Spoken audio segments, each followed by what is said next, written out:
Hello, Dr. Mande. Am I audible? Hello, how are you? Dr. Mande, how do you do? Good to see you. Yeah, how are you? Nice, good, fine. Yeah. Good to see you here, and I think they're going to start it. Yeah. We are going to start in about 2 minutes or something. Yeah, I believe so, yes. Yeah. I'm trying to contact Felix. Yeah, I can see Felix on my screen. But we're all muted because it's just starting. Okay, fine.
Dr. Felix is just connecting. He got disconnected.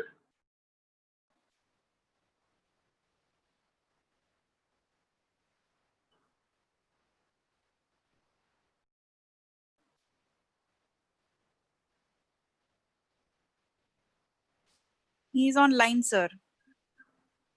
Okay.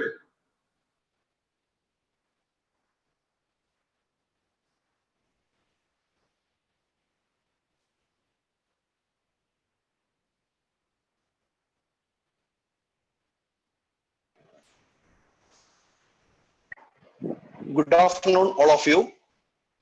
This is our final session of our week-long journey of Science Academy sponsored Science Leadership Workshop. Today with us, Professor Shekhar C Mande, a very well-known scientist of the country, and he is the current Director General of CSIR, Government of India, as well as Secretary of DCSIR. So he holds a PhD in molecular biophysics from Indian Institute of Science in Bangalore and postdoctoral fellow at University of Groningen in the Netherlands. He worked as senior staff scientist at Center for DNA Fingerprinting and Diagnostics since 2001 and director at National Center for Cell Science in Pune in 2011 to 2018. He has been awarded the prestigious Shanti Swarup Bhattacharya Prize for Science and Technology in 2005. Professor Mande is a fellow for science academies in the country, supporting our science leadership workshop as well. And of course, there are many more achievements, and to introduce. And welcome, sir. And Professor Shekhar C Mande already came in our program. So one of my other speakers of this program, Gitanjali Yadav, briefly introduced him. She recited one of the experience that she had, during her PhD Viva. So in that time, Professor Mande came, for her Viva, and in the gate, it looks like Professor Mande has given her the money, the honorarium that he got out of the PhD, conducting the PhD Viva, and ask her to spend it for the good cause. So that is actually, that shows the transparency, and honesty. And yeah, that is amazing, sir. I'm really proud of you to be a science leader. Warm welcome to our series, and over to Dr. Yogalakshmi Nandabalan. She herself is a science leader, my good colleague, and she is Associate Professor in Department of Environmental Science and Technology here in Central University of Punjab. Over to you, ma'am. Thank you. Thank you, Dr. Felix. At the outset, I would like to welcome the participants and the speaker of the day, who is an eminent science leader. And he is here to enrich us with his experience, which he has gained through these many years in the science and technology. And welcome, sir. We are highly fortunate, humbled, and privileged to hear you. Over to you, sir. Thank you very much also for the kind words. The honor and privilege is entirely mine to be here and to be able to talk to the younger generation scientists on this particular platform. I'm greatly pleased to be able to do so. Let me see if I can now share my slides, which I should be able to do.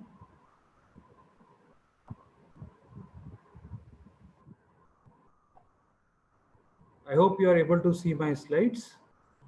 What I want to do is to tell you a little bit about the journey of India over the ages in science and technology. I'll not spend too much time on that. There's also, I've been told that I should talk a little bit about leadership and my views on that. Well, my views are not many different from views expressed by many other people, and therefore I don't think I would like to be repetitive on that.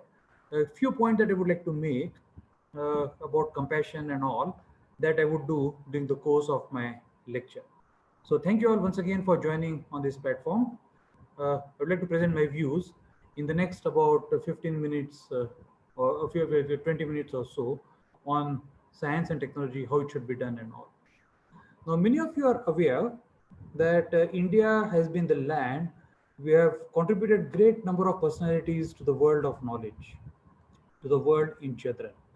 Over centuries, if you look at people starting from Gautam Buddha, and the great many of people that we actually been land of sages, where the world of knowledge has been tremendously enriched by people like that. And one such example is, of course, Swami Vivekananda, not too long ago in the history of modern India. And Swami Vivekananda actually was a kind of a self-taught person on all aspects of different kinds of knowledges. And he noted once, and the number of essays that he has written and a number of lectures he has given around the world, where he notes that experience is the only source of knowledge. And it's a very, very profound statement. He actually goes on describing people who gain knowledge by their own experience.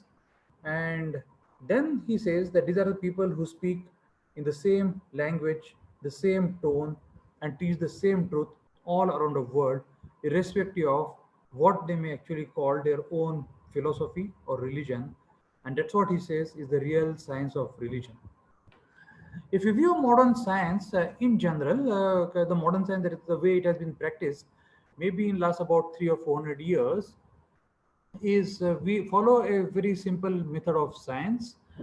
And the method of science that we follow is based upon observations or characterizations that we do of the phenomena around us, in which we raise certain hypotheses and we raise questions. Based on whatever we might have learned in the past, we try to predict what these hypotheses or questions may be and set up experiments to address this particular hypothesis and questions. One of the important components of modern science, of course, is the peer review system. And some people have had increasing uneasiness about the way peer review is conducted in modern times. And as we go through this very challenging time of COVID-19, one of the things that has actually been learned in the last few months is the advantages and also the disadvantages of the peer review system. Many of you have noted that there are two papers, very high profile papers, one in New England Journal of Medicine and one in the Lancet, two of the most notable papers that came under public scrutiny, and both of them had to be withdrawn at the instance of people who actually said that the findings of the paper may not have been right. The typical way the scientific results are presented, one is of course in the journals, but others also in conferences and lectures in terms of publications and books, criticism, and eventual acceptance of our views on science. Now, this is a very typical thing that we do as a modern method of science. And those of you who are interested in the history of modern science would have read a book on something called the structure of revolutions in science. It's written by Thomas Kuhn, and the structure of scientific revolutions. And he actually outlays this very beautifully, how science is followed and how science is conducted, and how eventually paradigms evolve in the methods of science that we do. But let us see how this actually happened over past few centuries, and how do we inculcate and promote science in this particular respect. I would like to give you examples from two successful nations who follow science in this way. And the two are very well-known examples that what we talk. One is from the US and one is from the China. And let us look at how actually science developed and how it has been structured in these two different nations. First, we recognize the fact that science is a competitive inquiry that produces warranted assertions and ultimately develops theory that is supported by pertinent evidence. Now, this is said by one of the very influential philosopher in the past century, John Dewey. He was a professor at the Columbia University, and he proposed this particular hypothesis, and this has been adopted in the scientific research and education that was published by the National Academies Press in 2002. But coming to the two examples which are there, the US and China, what I would like to actually present to you is how the US scientific revolution really started in the modern era. You know, when US, of course, was a country like many other countries till very recently. And what I would like to do is basically uh, just present this particular very influential report, what is called the Science, the Endless Frontier. It was published by President Franklin Roosevelt, and he had commissioned a report from Dr. Vannevar Bush from the Office of the Scientific Research and Development in US at that particular time. I'm going to take a very short break because there is a call coming, and I'm sorry for that. And just give me a minute to take this particular short break. Okay.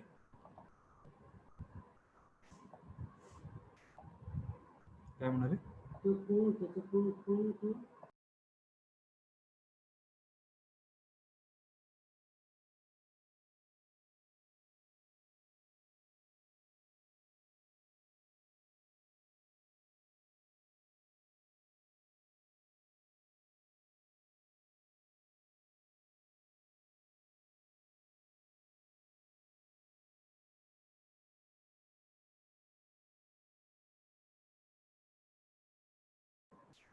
We are living in the times of Corona, and therefore this kind of interruptions, please bear with me, that they do happen. And I'll be back with you in about just 2 minutes.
Sorry for the interruption. Let us continue. I wanted to take two examples of two different countries. One is the US and one is the China. And this is the report that was commissioned by President Franklin Roosevelt in the aftermath of World War II. And it was sought from Dr. Vannevar Bush. It's a very famous report. And I would recommend all our young scientific leaders to read this report if possible, as and when it actually comes. It says the science, the endless frontier. And this is the thing that President Bush wrote to Vannevar Bush, President Roosevelt wrote to Vannevar Bush. And what Vannevar Bush actually noted in this is something very important. He said that during the wartime, science and technology has helped the US enormously. And although the science and technology has helped enormously in this, there is no reason to believe that science and technology can continue to have the progress of the society even after the war season. You know, and that's the very, very important thing that it reads. And I'm going to quote, and I'm going to read this quotation here for all of you. It says, "There is, however, no reason why the lessons to be found in this experiment cannot be profitably employed in times of peace. The information, the techniques, and the research experience developed by the Office of Scientific Research and Development and by the thousands of scientists in the universities and in private industry should be used in the days of peace ahead for the improvement of the national health, creation of new enterprises, bringing new jobs, and the betterment of national standards of living." Unquote. Now, this actually is a very profound statement. As all of us know, that science and technology played a very, very important role in the development of US as a society during the times of the wars. But Vannevar Bush argued that even when the war is over and during the peace time, that we could use science and technology as a very powerful tool for the development of society, and cannot be even more true in the current period of Corona. I would like to emphasize that we are going through one of the biggest crises of humanity in recent times, and S&T is playing a leading role in the mitigation of COVID-19. And the solutions would be possible only through S&T interventions against COVID-19. But there is no reason to believe that once we have won the war against COVID-19, we should not continue using science and technology for the general improvement of the society. And of course, all over the world, this is recognized, but it's good that we also recognize that for ourselves, this particular aspect. The second example that I would like to actually put in front of you is that of China. Once again, both these examples are very famous. People do talk of China, and we have a tendency of comparing everything with the developments of China and compare that what we can do in India here. During the 1980 Olympics that happened in China, one of the things that China actually very proudly displayed to the world were the four major achievements of China through the ages: the compass, the printing press, the paper, and the gunpowder. And all of us know that Deng Xiaoping, widely seen to be the architect of modern China, in 1978 when he took over, he said that there are going to be four pillars of China development. And the four pillars were going to be agriculture, industry, national defense, and science and technology. Science and technology was acknowledged as one of the pillars of Chinese development since the 1980s. And for all of us is there to see how China has transformed itself as one of the modern nations in the world from what they had adopted as these four pillars of development. And it is actually very interesting to make a comparison with China, and there's no reason why we should not be adopting science and technology as one of the pillars of our development in the coming time. I would like to spend very quickly a couple of slides on leadership, because when I was contacted initially by INEAS, I was told that I could also make a few comments about the role of effective leadership and how India's S&T ecosystem has developed over the ages. So when we talk of leadership, I would like to first talk of organizations and how the different organizations around the world conduct themselves. And what are the characteristics of good S&T organizations and good S&T research places around the world? The three main characteristics that all organizations have. Number one, all the good organizations share common shared goals, right? And in an S&T organization, the common shared goals could be, for example, promotion of curiosity-driven research and development, outcome-driven research, and societal program. The second important objective of good research organizations is common shared values. And all organizations are based upon these values, or what we also call as ethos. Ethos emerges in organizations naturally, but ethos also is practiced by all the people of the organization. And this arises out of the ethical practices that organizations follow and the openness that the organizations follow in these times. And the third important point good organizations follow is sensitivity to the needs of its people. For example, the robust human resource policy and sensitiveness of services offered to general public. Now, these are the three essential things that good organizations have around the world, and the leaders who lead these organizations have very characteristic things. And I want to give just 2 or 3 examples of how different people follow leadership positions. In general, it has been recognized that leadership can be of many different kinds. There can be leadership which is very directive. That is, this is very top driven. This leadership takes a call on how the organization should behave, what kind of directions organization should take, and then directs all the people of the organization to do according to these particular directions. Leadership can be consultative and leadership can be participatory. These two are somewhat similar, although there is a subtle difference between the two. In this leadership, leaders typically take opinions of the people under them or a people of a select people, the group of people in the organization. In the participatory leadership, we also allow the people in the organization to express their opinions and then evolve consensus around them.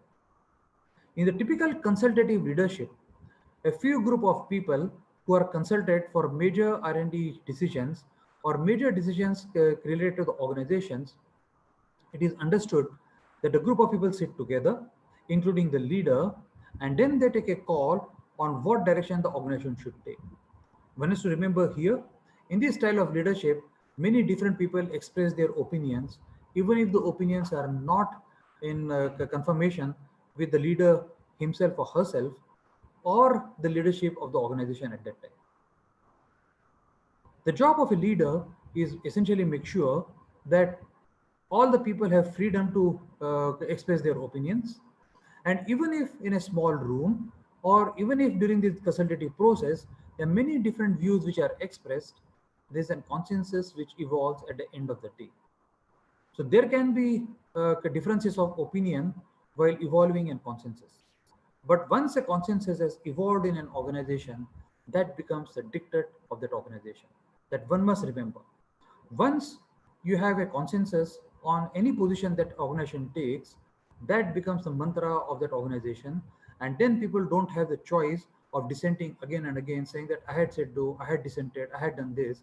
That actually is not a very good way of expressing discontent or expressing one's dissent over the leadership positions. So consultative leaderships actually make sure that all are concerned or are consulted before any major leadership position is taken, and then a consensus is evolved in a particular one. There's a fourth type that is called laissez-faire leadership, and this one, of course, is allow people to do what they do and essentially give a lot of flexibility to good people in the organization to do what they do.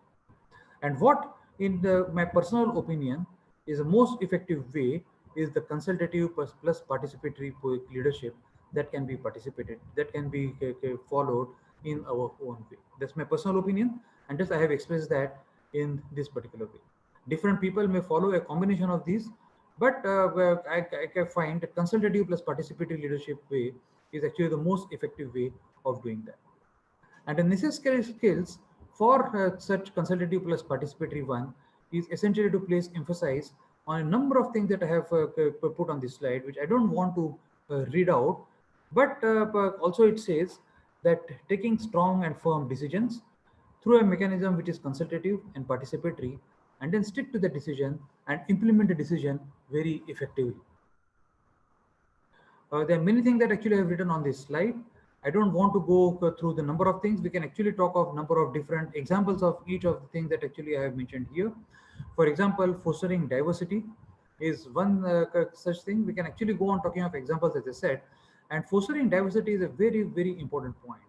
And then we must learn about diversity in our organizations. Sadly, in my personal opinion, most Indian S&T organizations lack diversity in their workplaces. Which actually, if you look inwardly, we will see how true is that.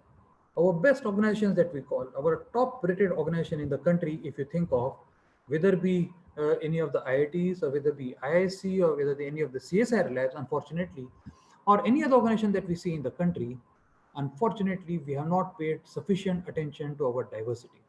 And it's time today that we must pay attention to the diversity. Otherwise, we are losing a significant workforce in our scientific ecosystem.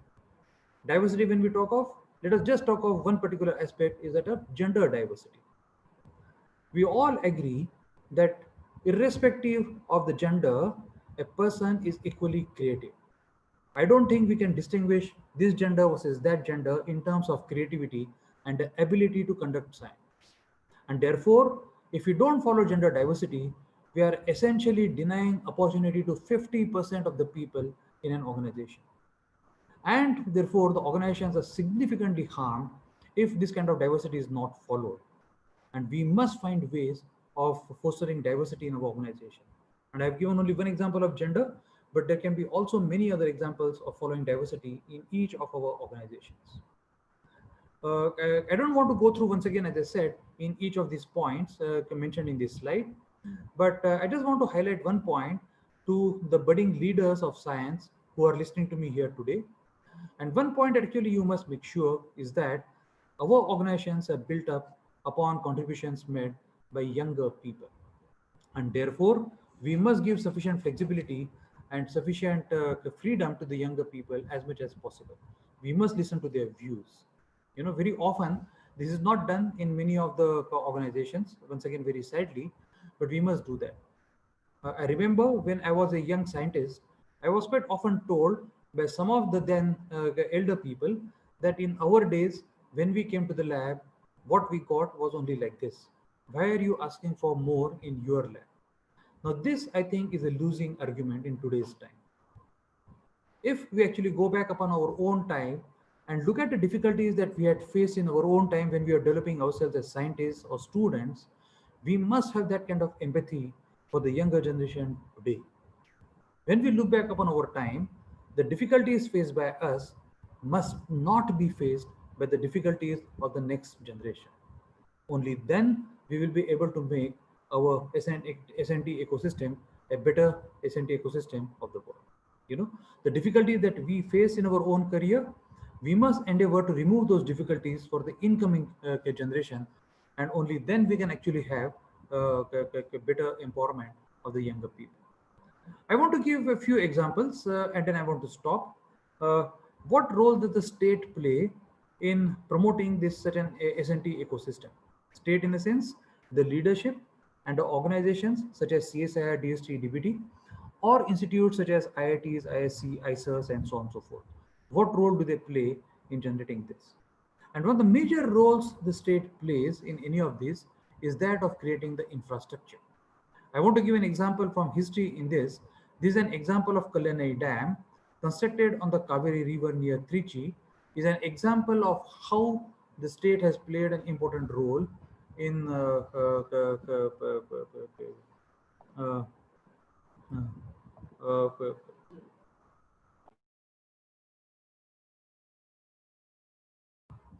so what role state has played, and constructing dams for the facilitation of agriculture is one such example.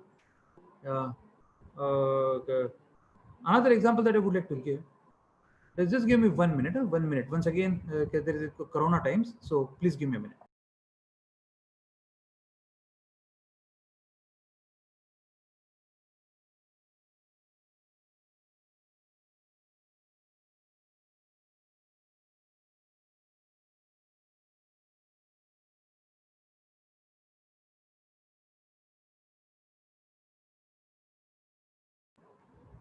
I'm sorry for that. As I said, we live in Corona times and there are emergency calls from all over all the time.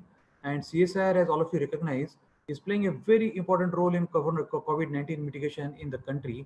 I hope I will get a chance to talk to you, all of you, about this at some point of time. But my apologies that I have had interruptions. Let us go ahead. So state actually plays infrastructure, and this is an example of the Chola kings from the south. This is the oldest dam in use. It was constructed in 1st century AD and still in use even today. And that actually is a terrific example of how we can look at that. In the modern times, what we see is that one of the great leaders of modern India, and very few people would have heard of him, is Honorable Diwan Bahadur Sir Arcot Ramaswamy Mudaliar. I'm not sure whether many people have heard of him here. Sir Mudaliar was a member of the Commerce Council of the British government, and Sir Mudaliar actually made several appeals to the government on how science and technology can be improved in the country. And principally through his efforts, that British government eventually agreed to have a public support for science and technology in the country. And through his stellar efforts, that the Board of Scientific and Industrial was established in 1940, which then became Industrial Research Utilization Committee, IRUC, in 1941, and then was born in about a year from that time, the Council of Scientific and Industrial Research. As the first publicly supported S&T organization in the country, the CSIR was born in 1942. And although CSIR was born in the pre-independent era, there's an important role that the state played then is generating S&T infrastructure in the country. And then in post-independent era, we have the formation of ICAR, Department of Atomic Energy, DRDO, and so on and so forth. This is the role that the state plays, that through different organizations, it creates infrastructure across the country, across the society. And once this infrastructure is created, everyone in the country has either equal access or people have access to this infrastructure so that they can do what they can do to their creative ideas can be followed in this particular one. And this is how actually India progressed through the ages through interventions from the state by creating infrastructure and allowing people to excel in their own manner.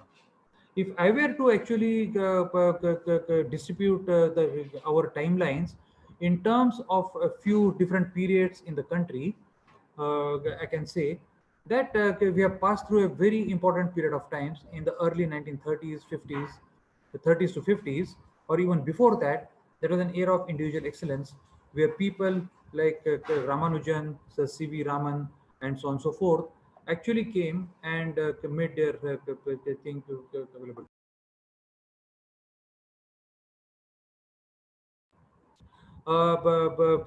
Then came the era of self-reliance in the 1950s to 1970. And as all of you are aware that when the British left India in 1947, we were deprived of everything possible in the country. Our country, everything that had been deprived of was possibly deprived of us in the country. Many of you remember 1942, 1943 saw one of the worst famines of the generation. A large number of people succumbed to hunger. We had no technologies of our own. Our industry had been completely vanquished. We had to rebuild the country on our own. And it is then that the country decided to adopt science and technology as the driver of promotion of our society.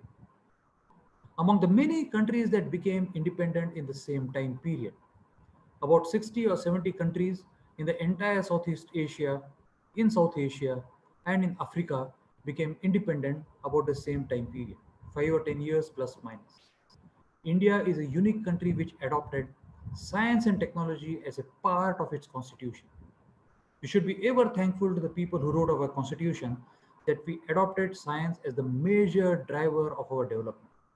And because of that, 1950s to 1970s era, we were able to develop, we were able to pilot a country through green revolution, through milk revolution, and through the blue revolution to what we are here today. Compare ourselves to the 60 other countries which became independent at about the same time.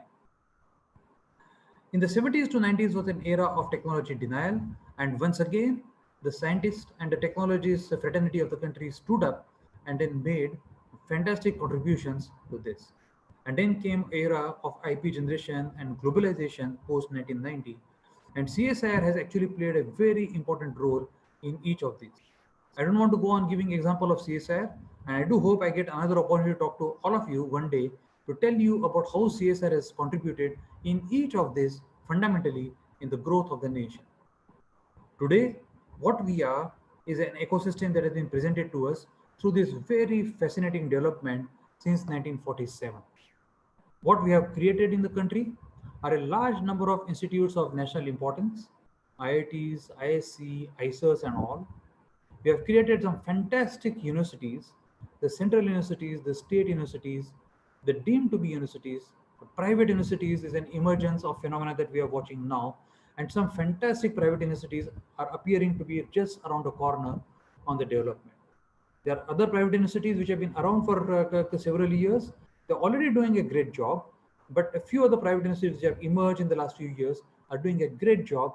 And we are actually in a very fascinating time period when we see emergence of many new IITs, many new central universities, many new ISERs, and many new private organizations.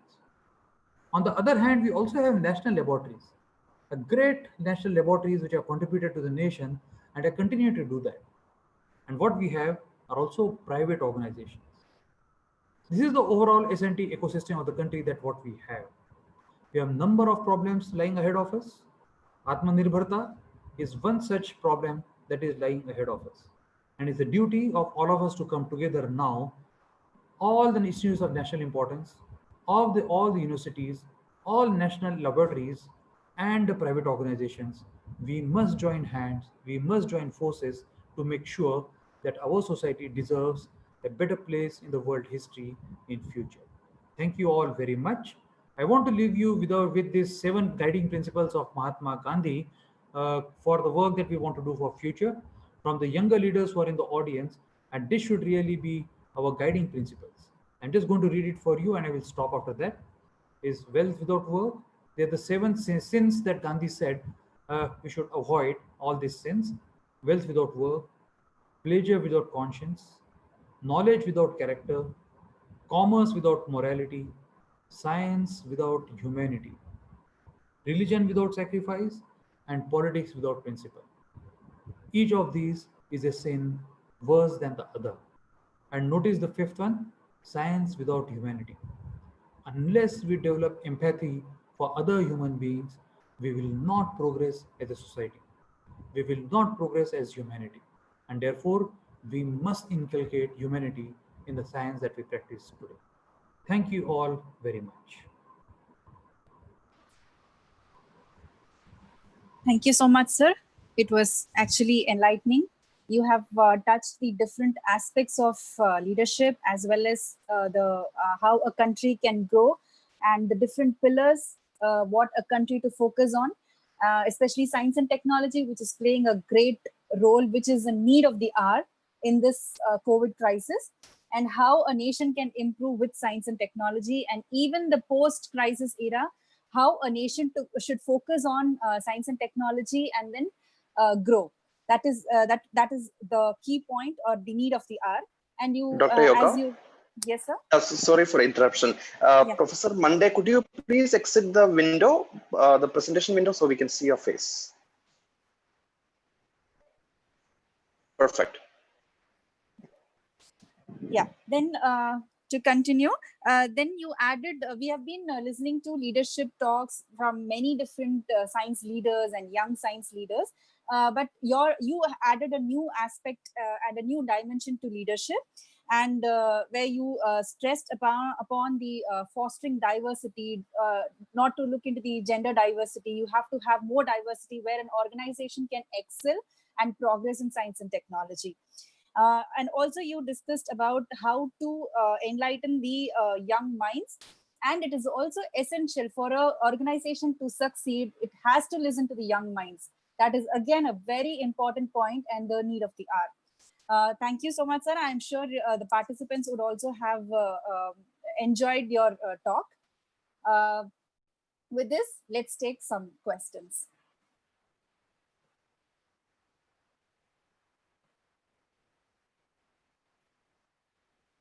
Sir, your mic is on mute. Yeah, you have to tell me the questions. Yes, sir. The first question is from Urmila Chakrabarti. She's asking, sir, what inspired you to develop scientific insights and grow your passion towards science? What were your scientific orientation as a student?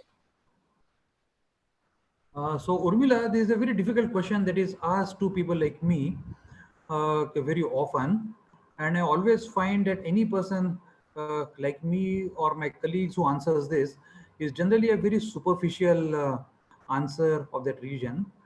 See, our lives are generally dictated by several accidents, some good and some bad. And many people claim that I was fired for passion for science since I was 2 years old, or since I was 5 years old, or whatever. And generally, I find it difficult to believe that most of us have been led by a series of accidents in our life. And although many of us have had interest in science, including me, as my student days, it was just an accident of some kind that I decided that I did not want to do engineering or medicine, but rather wanted to pursue science as a possible way of meeting my aspirations. And one thing led to another, and ended up doing PhD in ISC Bangalore. And that's where I realized that science can be so exciting. Discovering new things can be very exciting. But as I said, these kind of answers can be very, very superficial. We can have informal chats on these kind of questions often, but answers could be different at different point of times, I'm afraid.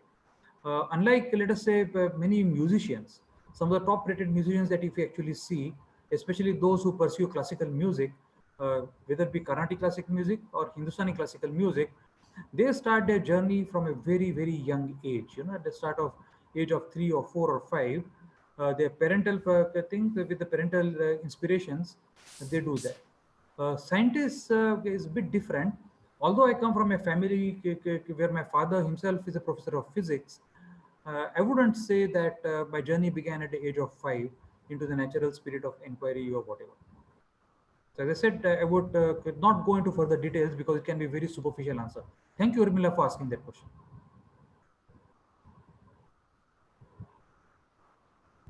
Okay, it was really fantastic session, sir. And actually summarize the journey of the science in the country for the last many decades, I can say. And even the way that you summarize Gandhi's profound wisdom, especially on the science without humanity, that is a sin. Amazing, really amazing. That actually sums up all about the ethics in science point of view. Without wasting much time, let me go with one question here. Amrita Behra from Odisha is asking, you have brought several reforms to the CSIR, including translation of fundamental research into the future applications. You also had enormous faith in younger scientists whom you encouraged. You also made efforts that research organizations receive their funds on time. However, such reforms and inclusive leaderships are scanty elsewhere among scientific institutions in the country. So how to make science leadership more collective and inclusive? That is the question. Yeah, thank you very much, Amrita, for asking that particular question. I don't think we have really brought in any reforms. What we are actually doing is only what we are expected to do. I mean, I don't know how many of you seen the movie called Newton. There's a recent movie called Newton that came in which this character, the central character of the movie Newton, takes a lot of pride because he's very honest to his duties and does his duties to the with the last detail also, going to the office at 9 o'clock, not taking lunch break before 1, taking only half an hour lunch break, and takes a lot of pride until somebody tells him that why are you taking pride on what you are supposed to do? We are actually supposed to do this. This is our job, and therefore we should not actually put too much importance on all this, and we must try to do best of what we are expected to do, and that the duty of all of us, whether young or old, whether men or women, whether we science or non-science people, is the duty that what is expected of us to do, we do it to the best of our ability. And if we are able to do that, I think we will have a very transformed society in the coming times. I don't think we have initiated any reforms in CSIR per se. What we are trying to do is essentially what the forefathers of CSIR set it out, the aspirations of CSIR, and what the society actually has aspiration about CSIR. We are trying to fulfill that through collective efforts. So we are trying to involve everyone involved, everyone in this process, whether be my colleagues as scientists, with the younger scientists, students, all the staff. We are trying to involve all of them and just trying to see whether CSR can meet the aspirations of the society. That's in a very modest way what we are trying to do. Thank you very much. Absolutely, sir. In line with what you have told now, there's another question from David Paulraj. He's asking, in the scientific era, what module or platform does CSIR provide to the students of India from rural areas to inculcate and promote science? Yes, David, that's a very, very important question. And it has also been raised to us by our political leadership, that how do we make sure that we reach rural areas more effectively? You know, I mean, COVID has brought out one challenge that we had not foreseen earlier. See, many epidemiologists in the past had predicted that such a pandemic is just around the corner and is going to affect humanity in a very bad way. But there is one challenge that we had not foreseen. And I do hope that I get a chance to talk to this particular audience about CSI's interventions and strategies of how we adopted anti-COVID mitigation strategies that time. But one challenge that we had not foreseen ourselves, and I'm saying collectively the scientific community in the country had not foreseen this challenge. And that's a drawback of the scientific community, that we are not integrated with the social science community of the country. And the challenge is that it is a large scale, there's a massive reverse migration at this time from cities to rural areas. We are not forcing that. We had foreseen the pandemic coming. We had foreseen that something awful is around the corner, but we had not seen that there would be a fallout of that, would be a massive migration of people from cities to rural areas. Now, what does the science and technology community do in such a challenge? We must address appropriate S&T interventions for our rural population. We must make sure that people who are going back to rural areas have very honorable ways of self-sustenance. We must ensure that we have empathy for the rural people. How do we do that? And therefore, collectively, it's our job to make sure that whatever technologies that are available in IITs, in institutes, in universities, together we try to implement them for the benefit of rural people. You know, and what CSR has done, CSR and Unnat Bharat Abhiyan is a very flagship scheme of the government, which is piloted by IIT Delhi. We have now come up with a plan, and hopefully this week we'll roll out the plan so that we address the needs of the rural people very effectively. And we need help from people who work for the rural areas, NGOs, organizations and all, and social science organizations who can effectively do that. One small component of this is also to arouse curiosity amongst the children in rural areas about science and technology, about nature. And that is once again our collective responsibility to do that, to make sure that we reach rural areas and come together to create platforms to the question that you have asked, David, so that the children in rural areas also, their hunger for curiosity can be met with. So thank you very much, David, for asking that question. Okay, here is a question from Dr. Mrinalini Sambre from Mumbai. As a teacher, how do I motivate my undergraduate and postgraduate students who are passing out in this COVID-19 situation about their career, since they will not be having their final exams? So how will they be treated for jobs and further studies? Any suggestions? Mrinalini, what I want to say is that as leaders, and teachers are of course leaders of their students, and students look up to teachers as role models. You will agree with me that many of us have been driven by our curiosity because of that one teacher in the school taught us well. All of us can name that one teacher who actually encouraged us to do that. You know, whether it be in mathematics, whether it be in science, whether it be in history, wherever we had, we can trace back our origins of curiosity to that one particular teacher. And therefore, Mrinalini, people like you have enormous responsibility on your shoulders. Then when I was making comments about leaders and teachers as leaders, as I said, there are broadly three categories of leaders. Those leaders who lead from the front, they are brilliant by themselves, and students can actually follow their brilliance and do that. There are those leaders who actually become part of the students themselves and ask questions that students themselves would like to ask, and then actually guide students gently through the kind of questions that they do and follow their pursuit. The leaders who actually take a back seat and allow students to flower on their own. You know, the teachers and leaders, they would take a back seat and allow students to ask questions and answer themselves. There are three different kinds of these categories, broad categories of leadership, and one can follow any of these. All of these are very good. The characteristic of the first kind of a leader is, of course, brilliance, and brilliance comes naturally to many people, and brilliant people can actually automatically become very good leaders. And we have many examples of brilliant leaders in the country, as teachers, as scientists, and as many other kind of aspects. Now, coming to the students, how you are going to guide them is essentially telling them that what are the challenges which lie ahead of our society. And there are so many different challenges that are ahead of our society. We can go on in each of these things. There are challenges for humanities, there are challenges for Indian societies, there are challenges for in your own neighborhood. And any of these, actually, if you are able to challenge your students on these, I'm sure there's a good way forward to involve students for the post-COVID period. Thank you, Mrinalini, for asking that question. I would ask you the next question, sir. It is from Bogi Reddy Sahiti. Being a leader is in the most prestigious organization, you are receiving many applications or applicants with research ideas for funding. So what is your views on the kind of change in proposals over the period of time? Change for what? She's asking what is your view on the kind of change in proposals over the period of time?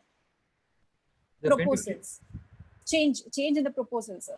Change in the proposals. Okay. Yes. Thank you, Reddy Garu, for asking that question. The question is actually that we do receive proposals all the time. I don't foresee any change in our objectives. As I said, CSIR is an objective on many different fronts. Sir Shanti Swarup Bhatnagar wrote an editorial in Nature in 1947, and he clearly laid out the vision for CSIR as an organization. And he said that CSIR will strive to do basic science, fundamental science of the purest kind on one side. On the other side of the spectrum, CSIR would like to see that society benefits by the science that we do. And there's a whole lot of things that lie in between these two extreme ends. So we do fundamental science of the purest kind on one side, and we see that the science benefits society in the end on the other side. In between, you have applied science, what we call, quote unquote. We have science that can be transferred to the industries. There is science that benefits society, and so on and so forth. So all of these, actually, entire gamut is an objective of CSIR. And we don't foresee any change in our position in this particular respect in the coming time. Having said that, I should also recognize the fact that economies around the world have been affected very significantly because of COVID-19. And we are not an isolated country. Our economy also is as badly affected as the global economy. And we must be prepared, therefore, to work with limited resources, even more limited resources in the coming time, and yet follow our pursuit of science and technology. So continuously asking science and technology questions and making sure that by answering these questions, we advance the frontiers of knowledge on one side, and we benefit the society on the other is the pursuit that all of us should have. So thank you, Reddy Garu, for asking this question. So I will go to the next question by Shruti Dash. She's an Inspire Fellow from Sambalpur University in Odisha. Shruti is asking many questions. Shruti is one of the winner. We have every day, most active participant. So congratulations, Shruti. So she's asking a question. When appointed as a leader, how to motivate the team members to do more work and work properly? What are your strategies for conflict resolution? So two-part questions. Okay. Shruti, I will ask you your question in two aspects. As I said, in the leadership, one of the most important characteristics is the ability to motivate your subordinates. Typically carrying the organization along with you is a very important ability. Now, let me give you an example. Shruti, I don't know whether you follow cricket or not. Cricket is the passion of the country, right? About 80% of the people in the country, I would like to say, would follow cricket as a passion. Now, I will give you two examples. We had a brilliant, so typically organizations are made up by two different important characters, and leaders actually carry forward both these important characteristics ahead. Number one character of an organization is exceptional individuals in the organization.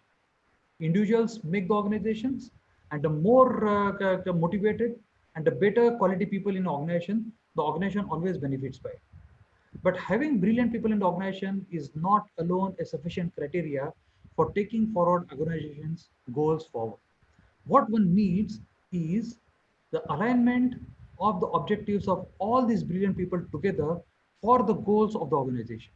A proper alignment of these people for that particular goal, you know. So two characteristics: presence of brilliant people and alignment of all the people for the objectives of the organization. I want to give examples from cricket. You know, we had brilliant people, brilliant cricketers: Sachin Tendulkar, Saurav Ganguly, Virendra Sehwag, Rahul Dravid. Go on naming people. 2003 World Cup, these guys could not even reach the knockout stage.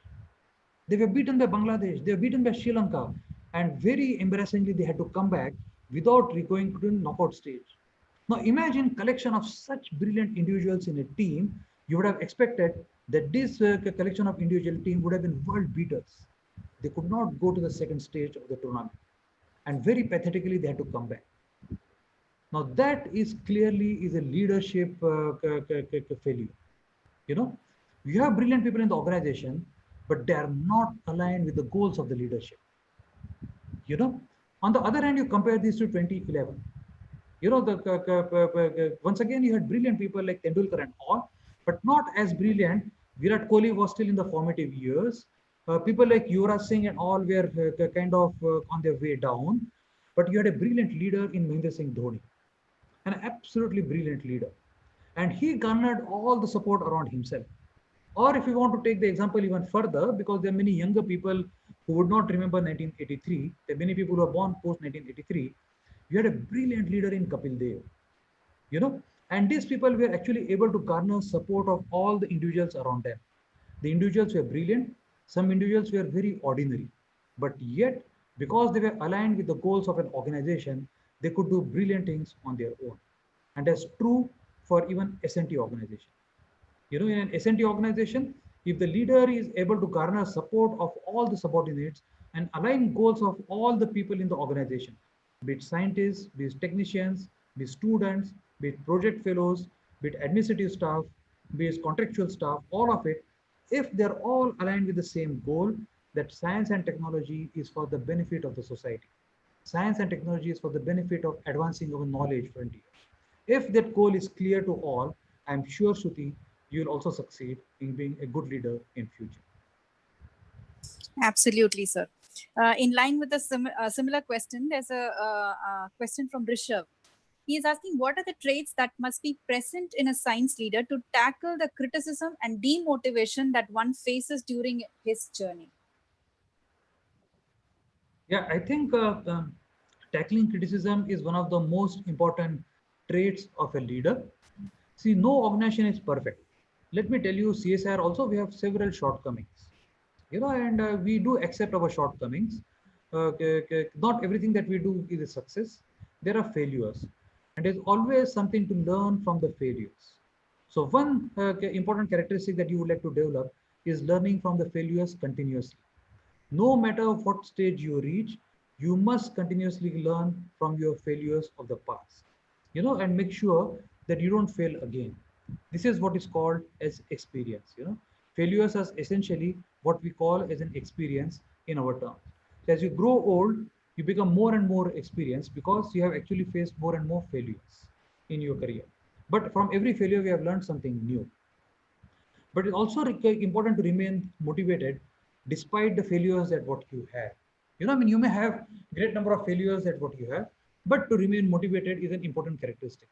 And what I would like to suggest to you is also develop hobbies beyond science and technologies. You know, I mean, develop certain hobbies that you can pursue yourself: music, reading, gardening, working for people, and all kinds of things that if you develop, at least for some time, you'll be take your mind off the negative thoughts that arise once in a while from the failures. And if you're able to do that, I think I'm sure you have a great path to success in future. Thank you.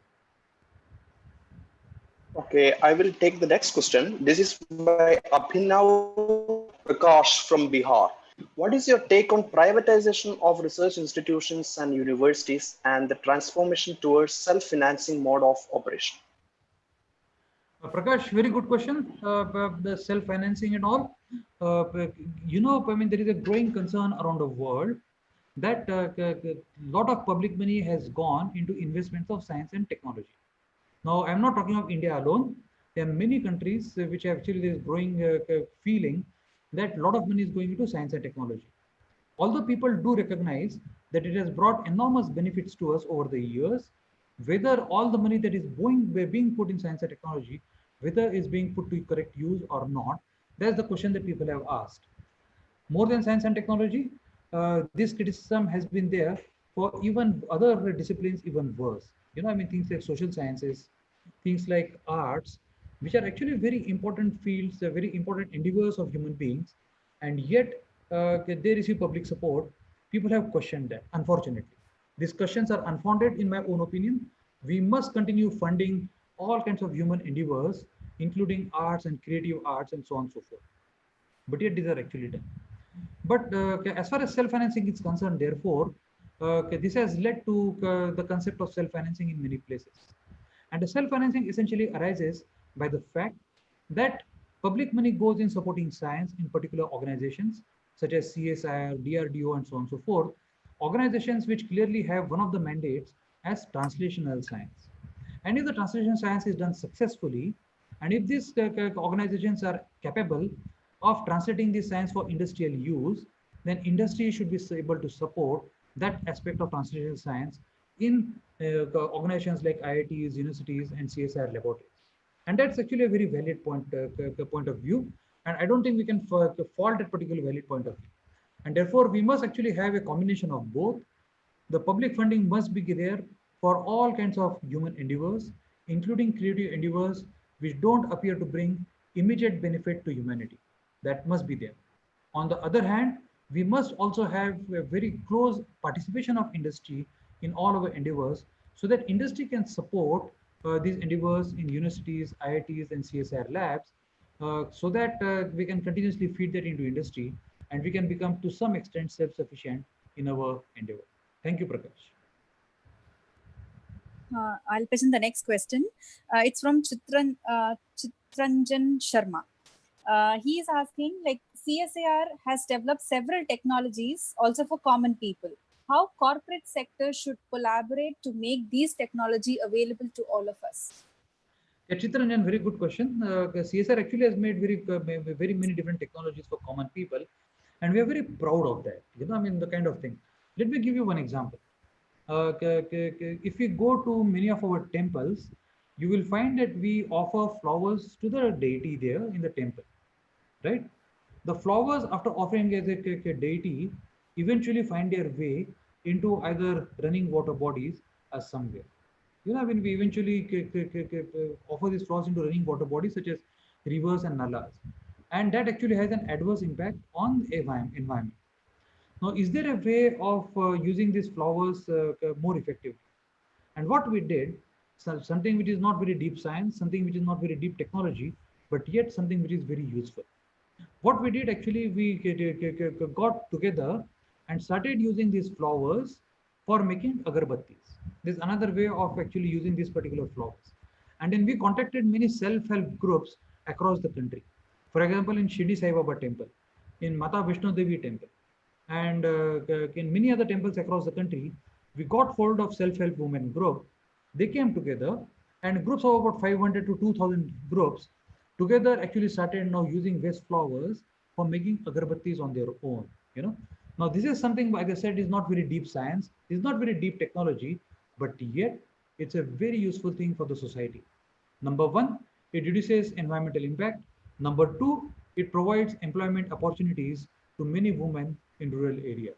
And if we actually have things like this, and we have many other plans like this to work with NGOs and governmental organizations for this, to bring benefit to society through technological interventions in the coming time. So thank you, Chitranjan. Okay, so we are almost time, it's already gone, the time of 4:34 now. So I will pick the last question here. Anshul Tikku from Srinagar, Kashmir is asking, I heard that you spent your childhood in Nagpur.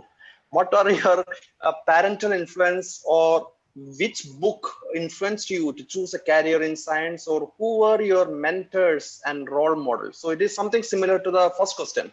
So maybe you can stress on mentors and role models. You know what? When one is growing up, it's a difficult question to answer because I said many times these questions tend to be superficial. And if you ask me this question in a gap of 2 days for next 1 year, so if you ask me this question 150 times, maybe I will have 150 different answers to this. But let me give you the answer at the current time. As I said, my father himself is a professor of physics. He used to be a professor of physics in Pune University, in Nagpur University, and later on in Goa University. And he has built up a very good school of spectroscopy across the country through his own work. So he was, of course, one of the role models that I had in the house. And I always used to look to him towards answers to certain questions and this and that. But then as one grows up, one has actually many teachers and all who teach you well. And I had many kind of fortune of many good teachers in school, college, in MSc, and also later. My own PhD supervisor, Professor M. Vijayan in Institute of Science, Bangalore, is a fantastic role model for many people to follow. He has written a book recently which is published by INSA, Men, Women and Science. It's a very immensely readable book. So if you read the book, you'll see, what a fantastic personality he has been in his life. My postdoc advisor, Wim Hole, is another fantastic example as a role model. He was a scientist in Netherlands, in Groningen University. And many of you know, in the Netherlands, there is a compulsory military service for a person to do. You are compulsorily, before the certain age, you have to go to the military and serve the military. If you don't, you can get a punishment. So Wim Hole refused to go to the military on philosophical grounds. He said, I oppose the concept of military on philosophical grounds. And therefore, he was required to do social service. And he was sent to Kenya. Instead of 1 year military service, he spent 3 years in Kenya as a part of the social service. He did that. And when he came back, he was a reformed person. And he started working, he devoted his entire life trying to understand infectious diseases that afflict the poor people. Things like sleeping sickness, things like leishmania, things like tuberculosis, malaria.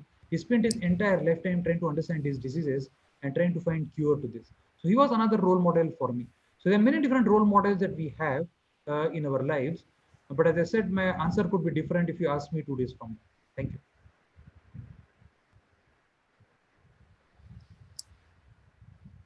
So sorry for my interruptions in between. As I said, we are living in very challenging times, but enjoyed being with all of you. And thanks to all of you for giving me this opportunity. Thank you so much, sir. Yes. Yes, sir. Thank you so much, sir. It was actually, we are privileged, as I told you earlier also, within a short span of time to share your experiences. And then, it was actually guiding us. So it was actually enlightening, and I'm sure it has kindled the thoughts of many people or many participants who are being listening to you. And I would end saying, as you rightly said and point out Swami Vivekananda's words, like experience, you learn. Experience is only from knowledge. So that is actually very, very important. We learn from our experiences. Now, experience is the only source of knowledge which will help you to excel in wherever we are. Thank you so much, sir. Once again, thank you so much for joining us today. Yeah, thank you, sir. It was really amazing lecture. In the entire series, I can say lots of wisdom and lots of profound knowledge. You imparted so many interesting facets of being a good leader. You proved yourself. It is actually learning from doing, I can say that. Instead of simple armchair philosophical preaching, you're proving yourself as a great leader. You have already done that. So thank you so much for accepting our invitation and to be part of this week-long ceremony. And now we are going to the formal concluding session. I hope you can still spare a few more minutes with us, right? I wish you can conclude the entire session as our chief guest of the day. So I will give a very brief presentation of what we have been doing for the last 1 week, and then I will come back to you, sir. So yes, allow me to share my screen.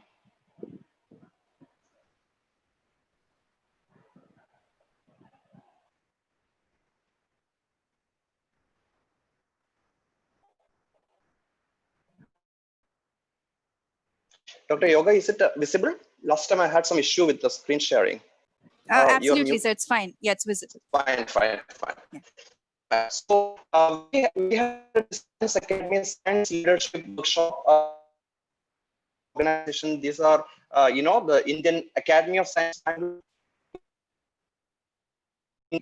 National Academy of Sciences India in Allahabad, of course, Prayagraj. And it was organized by here in Central University of Punjab from June 22 to June 28. So this is, we came to know that this is on the first ever Science Leadership Workshop program in India. So we are really humbled to, privileged to host this event here.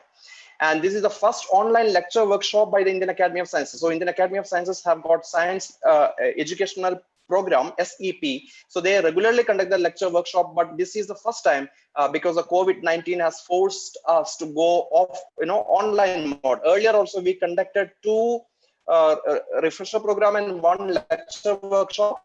All the events have been, the offline mode, and this is the first online mode. And all talks were non-technical and covered all this critical thinking, group communication, risk-taking, time management, mentoring, emotional stress, teamwork, decision-making, active listening, cross-cultural communication, women in science, lab culture, all these points. And we have featured several of the things. So inauguration was done by Ashutosh Sharma, then Renu Sarup ma'am came, Gagandeep Kang, Ramakrishna Ramaswamy, Kiran Majumdar Shaw, Shubha Tole from TIFR, Shobhana Sharma, Shahid Jamil from India's Alliance Wellcome Trust, Professor L.S. Shashithara, Magdalena Skipper, Editor-in-Chief of the Nature magazine, our own Professor R.K. Kohli, then Professor Alok Thawan yesterday came, and morning it was Deepanka Chatterjee and Rao sir, our own Dean Academic Affairs, and finally your concluding session was today. And these videos have been viewed tremendously. As you can see that the inauguration session was viewed by 25,000 people. So that actually shows how much is the impact of our program. We are really humbled for the wide outreach, 11,000. And Gagandeep Kaung ma'am's talk was viewed by 10,000, 7,000 by Professor R.K. Kohli's talk. And total we had 26 speakers. And out of which 15 were the science leaders. Majority of them were the academy fellows, and we also had 11 young science leader speakers. And the gender equality in the resource persons also, we were very careful, because the spirit, one of the theme of our program is on the women in science, and that is a theme of Government of India in the last Science Day as well. So that is the reason that we included a lot of women, 15 female, only 11 males. So that is what 58% were females. And all sessions had 1 male and 1 female moderator. We were really careful about that as well. And the moderator included admix. We had a lot of faculties from central universities, and they are all well-known science leaders themselves. 8 faculties across the various departments in the CU Punjab, and 4 scientists across various institutions pan-India. So it is not merely restricted to the Central University of Punjab alone.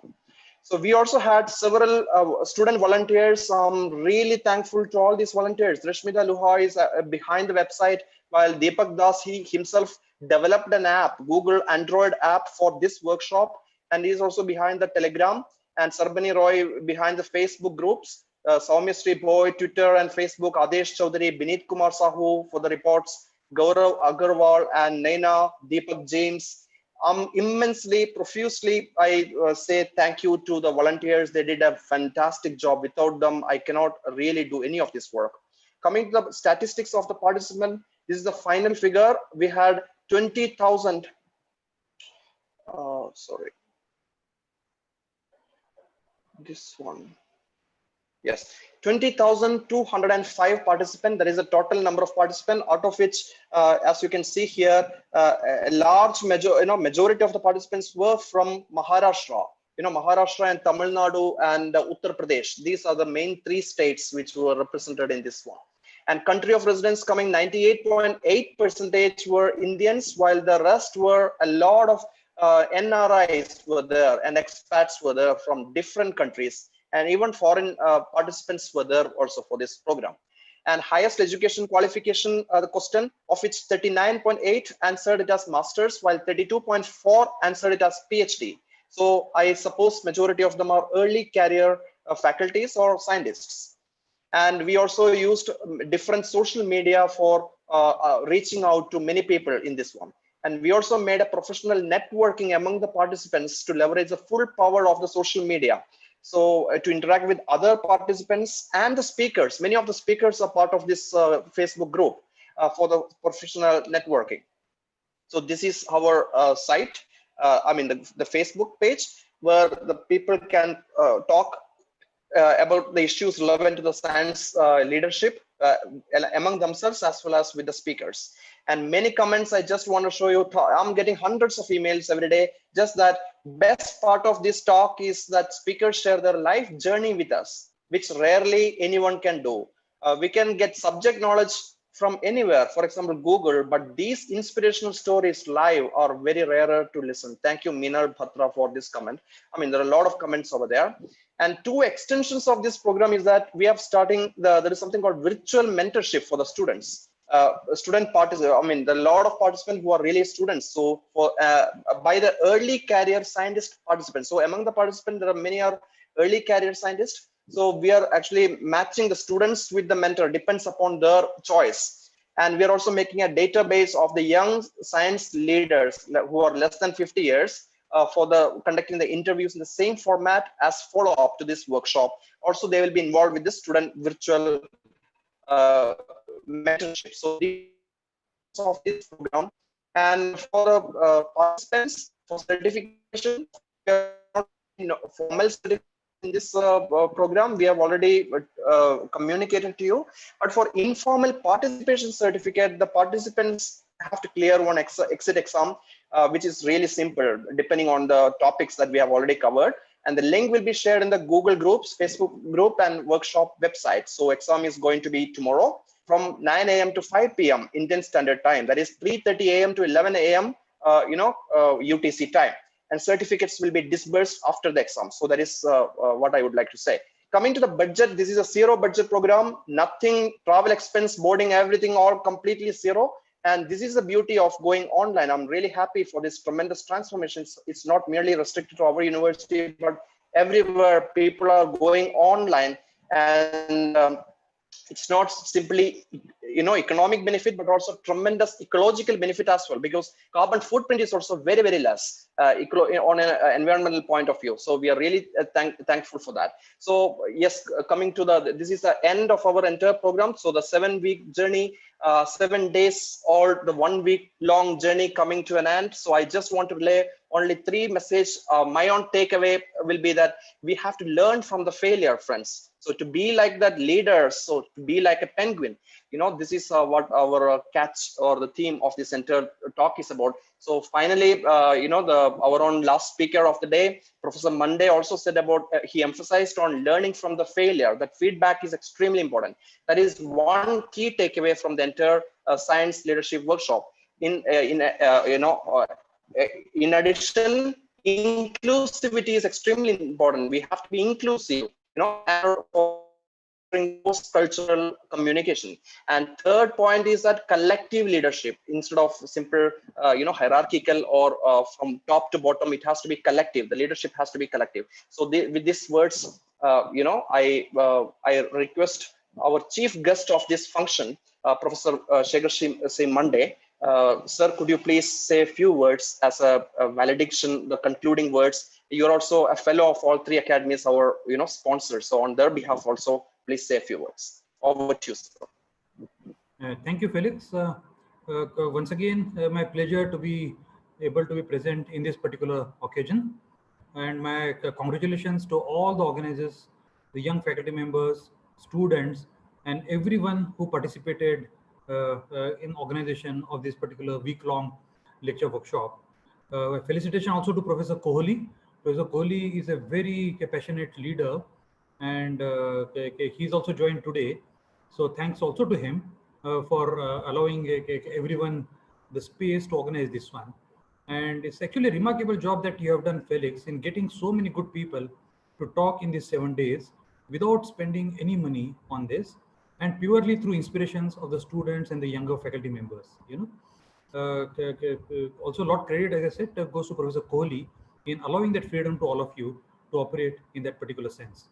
The 3 science academies have been very active in this particular area for a period of time. So the academy, one of the programs that is coordinated by the Indian Academy of Sciences, Bangalore, I can say very confidently, is there are two different programs that it does. One of them is a lecture workshop that it does for 2 days across different cities. And many of the fellows like us, we coordinate that lecture workshops and we take many academy fellows there and make sure that academy fellows talk to the budding scientists, the students, college teachers and all about the latest in science in those places. The second program that Indian Academy of Science on behalf of the 3 academies conducts is a 15-day long workshop. I mean, that's also another very important thing where people actually get hands-on experience on doing things. And as one of the objectives of all the 3 academies is to take the excitements of science to general public and the students and teachers, as I said, in different places. And academies have done it wonderfully well. The academies also have joined hands together in conducting summer research training program. Every summer, a large number of students are selected across the country to do internships in many different laboratories and all. And we must all support these initiatives of the academy if we were to be actually successful and if we are able to take our excitements to the general students and teachers and everyone across the country. And we all do that. Professor Kohli does that. I do that as members of fellows of these academies. So what I would like to do is basically congratulate you for having conducted this so well on behalf of the academies, and all the best to all of you for future. Thank you very much. Thank you, sir. I welcome now Professor R.K. Kohli, our convener of the entire workshop, for formal, valediction to conclude the entire program. Over to you, sir.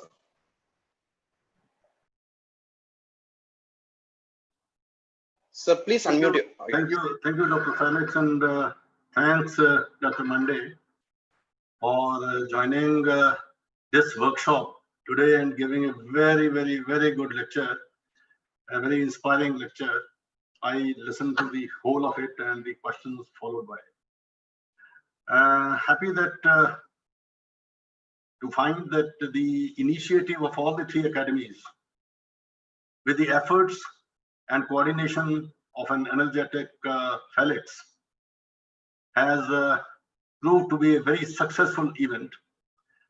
When I find that around 20,000 on an average, you said that 25,000 also on the first day, it is a very good number and a good indicator of success.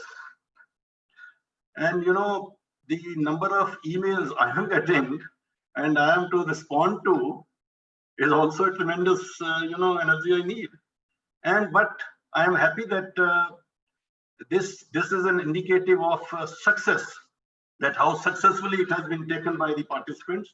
They have many good questions, and it gives me very satisfaction that our youth is coming to science, and their creativity of mind is good, tremendous.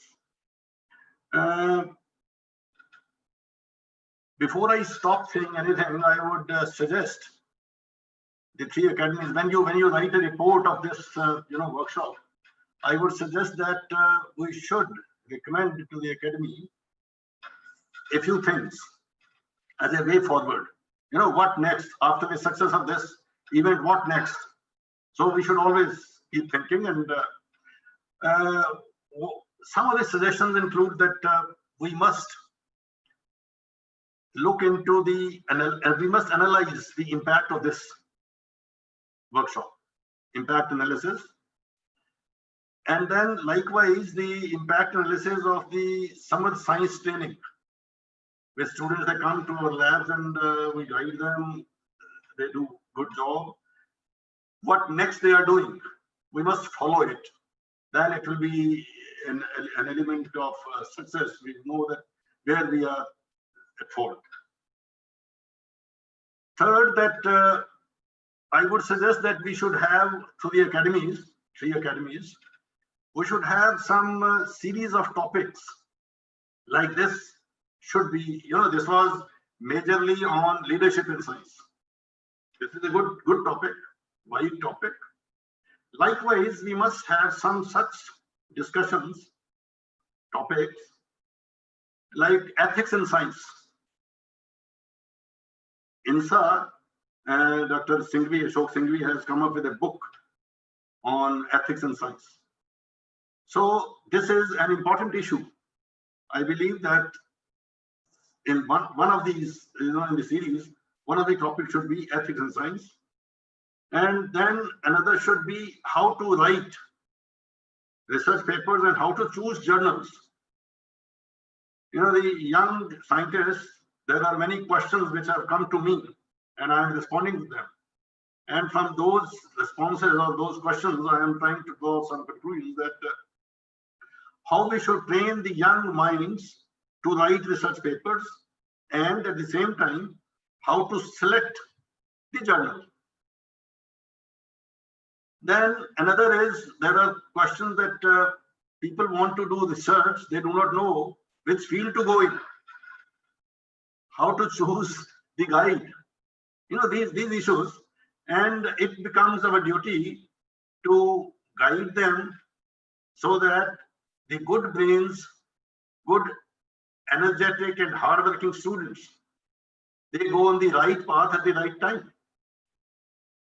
Then I believe we must have some brainstorming session involving all the people, all these young people, on how should we discourage, I am emphasizing the word, how should we discourage publication in paid journals? And at the same time, how should we promote Indian journals? In this, the three academies of sciences, they had 3-4 days discussion. I was a part of that discussion. And Dr. Subhash Lakhotia from DHU. Yeah, he has a very strong point. And we all need to join hands to promote Indian science and Indian journals. If we do not publish in Indian journals, they will not get visibility. Then is that it is a suggestion that whosoever is listening, is participating in this workshop, they should suggest their institutions to register in IRNIS, Indian Research Information Network System, that MHRD, with the initiative of MHRD, Central University of Punjab, and InflibNet, in the support, financial support from MHRD, we have come up with this so that people, they don't have to spend money for accessing the researches of people.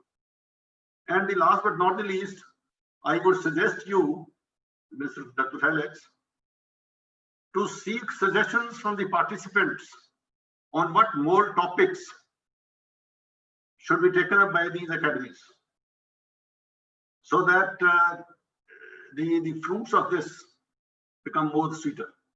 So with these words, I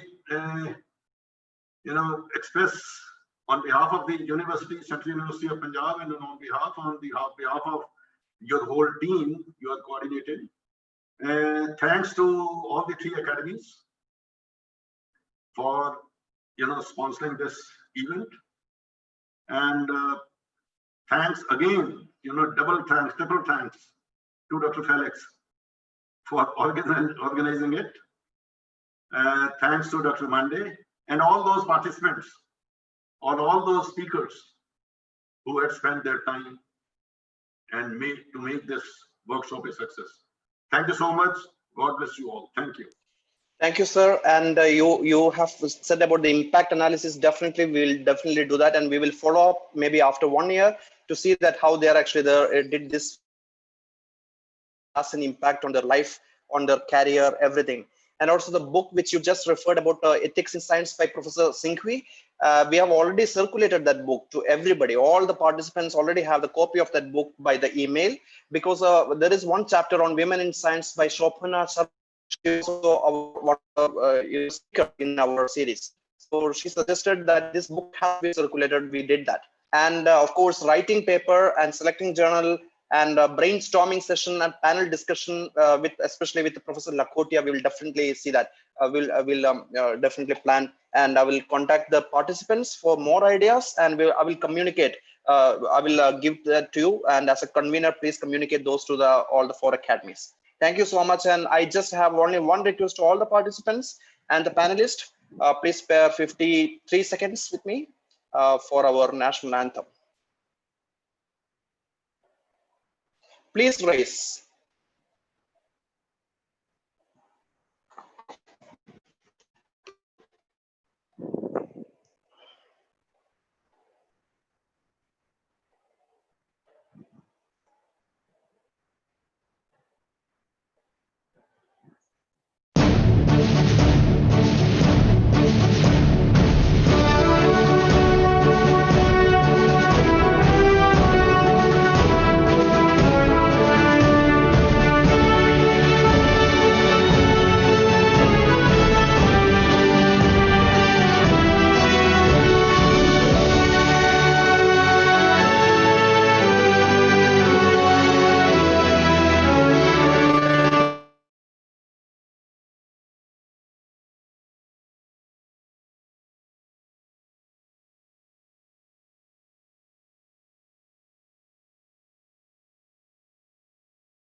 Jai Hind.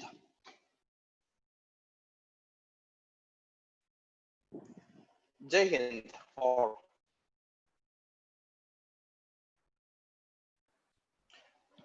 Dr. Yogalakshmi? Hi, sir. You are the host. I made you host. Could you please exit? Yeah, From, I'll do it. Yeah. Okay.